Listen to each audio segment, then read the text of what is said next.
Now at 11, a battle to the seat of a disgraced former congressman. We're live at watch parties for the candidates as the votes are still coming in the East Bay.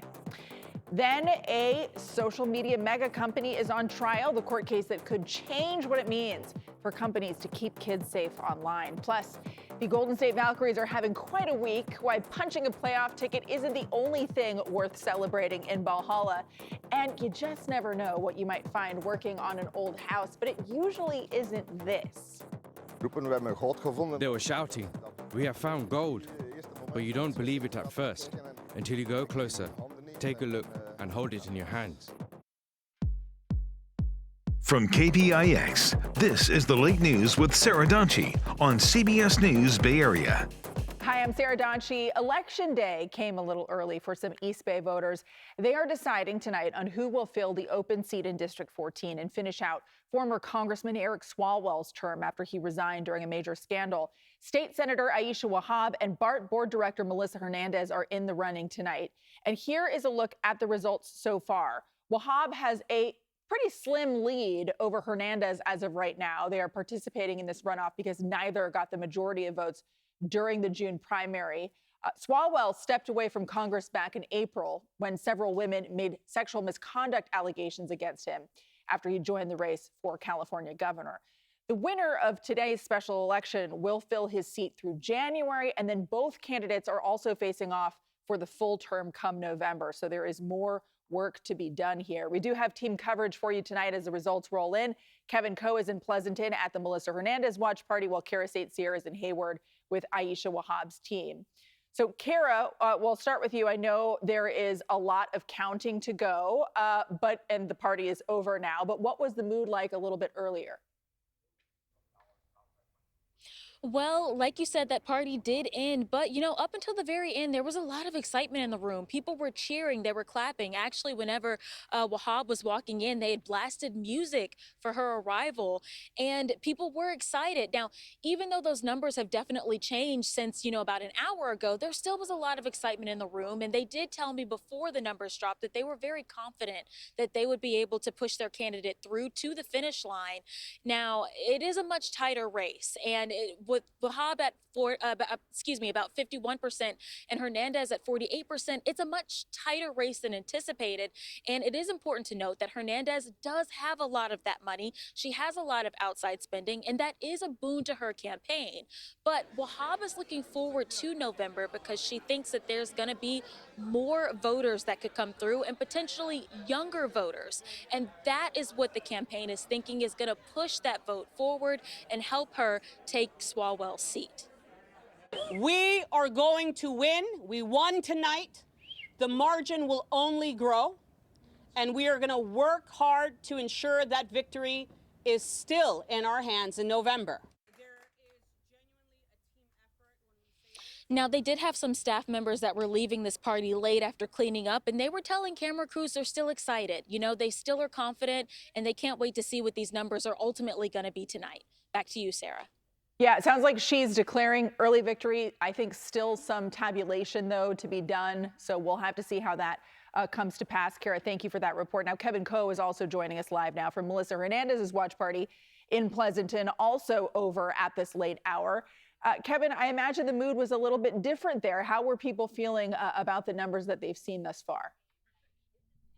Sarah, the restaurant behind me closed at 9:30 p.m., but you take a look behind me, this watch party has not stopped, not just yet. When I talked with Hernandez's campaign, they say these initial results are extremely promising. They have high hopes just based on this close call. And keep in mind, we've been talking a lot about how it's Democrat versus Democrat, but from Hernandez's perspective, she tells me Aisha Wahab has the endorsement of the California Democratic Party. So she felt like she was up against a lot with these initial results. Looking good for them so far. Now, we have also spoken a lot about how much attention is on this race, both locally and nationally. Outside groups, including some affiliated with AIPAC, have spent about $4.1 million on this race, and about $3.7 million of that has gone to Hernandez. She told me tonight she cannot control the funding she receives and says she's always fundraised well in her previous local elections. She also believes she has been better positioned to reach across both aisles. mayors represent everyone. They represent Democrats, they represent Republicans, and we get stuff done. So that is what really distinguishes me from the opponent. The opponent has not done a very good job in Sacramento. She has not let our children to be safe. She's let drug dealers not be held accountable. So really that is one of the main reasons I think people are starting to pay attention. Back here live in Pleasanton as Melissa Hernandez's watch party continues through the night. Sarah, it sounds like we're going to have two candidates very excited to continue campaigning, because Hernandez also told me tonight that she believes these results so far are promising for her in the November midterms as well. According to her, she says she believes she just needs more time to convince more voters to vote for her. Okay. Sarah? All right, Kevin, so it sounds like both candidates are feeling okay and confident tonight. Interesting results there. As we mentioned, a slim lead as of right now for Aisha Wahab over Melissa Hernandez. So joining us live to talk about all of this and really dig into it is political analyst Caroline Heldman, joining us late. Again, Caroline, thank you. So what are your immediate takeaways? Obviously, these numbers are a little bit different than what we've seen from earlier returns. The margin is a lot slimmer. What do you make of that? Well, it's a pretty dramatic drop for Wahab. She was up 26 points just a few weeks ago. And so I really think this speaks to the money in the race, most of which went behind Hernandez. But what we also see happening is, this kind of more centrist Democrat and a more progressive, insurgent, if you will, in the Democratic Party. Although it's interesting to note that Wahab actually has a Democratic Party endorsement because California is such a liberal state. But we see this same schism playing out in race after race throughout the United States right now. And a lot of it, I think, has to do with Democrats who are dissatisfied with how much and how vocal their party has stood up to Donald Trump. So they're looking for agents of change in this election. Ultimately, this is really just a data point for these two candidates because they have to run again for the full term in November, which just as a layperson seems exhausting. But how do they take the results from tonight and sort of use that, especially for Hernandez, to sort of turn the tide for the midterms? Well, I think this is significant in that, sure, whoever wins tonight will only serve for another 2 months. But if you think about it, they will get the incumbency advantage, right? But they won't have long enough to have disaffected voters. So it's an ideal position. I do think that whoever wins tonight will have a leg up in the general election. And of course, remember, this is the special election to fill the seat for the next 2 months. And then the general election is coming, which means 4 elections overall, 2 primaries, 2 generals. I'm sure that the voters in District 14 are a little exhausted. Yeah, you heard our reporters, and you just mentioned the money that's coming into this race from special interest groups like AIPAC. And in Democrat spaces, a lot of Democrats are calling for AIPAC to not be a part of campaign donations. They've gotten a lot of criticism. Why would people like AIPAC, entities like AIPAC, be so focused on this seat in the East Bay, in the Bay Area? My guess would be that they are trying to send a message to other members of Congress, because if you look at this, AIPAC spending $4 million out of a total of $110 million they've spent this election cycle. It seems like an awful lot to be spending on a race where it's pretty safe, 100% chance that a Democrat's going to hold this seat.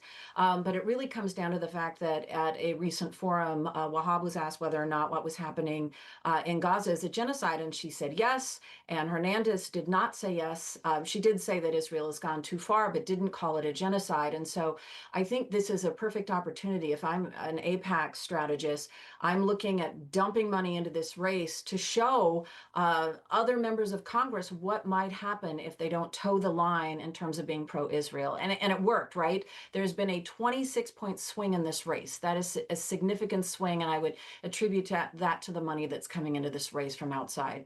Much of the money being spent on television ads. All right, Caroline Heldman, thank you so much for joining us tonight. We are going to talk to you again. We've got a big one coming up in November, so thank you so much. Thanks, Sarah. All right, it is not just offices that people are voting on this November. One of the most controversial measures on the ballot is Prop 40, known as the billionaire tax, and it would charge a one-time wealth tax on people who have a net worth of over $1 billion. Congressman Ro Khanna, who represents Silicon Valley, held a rally today in support of that.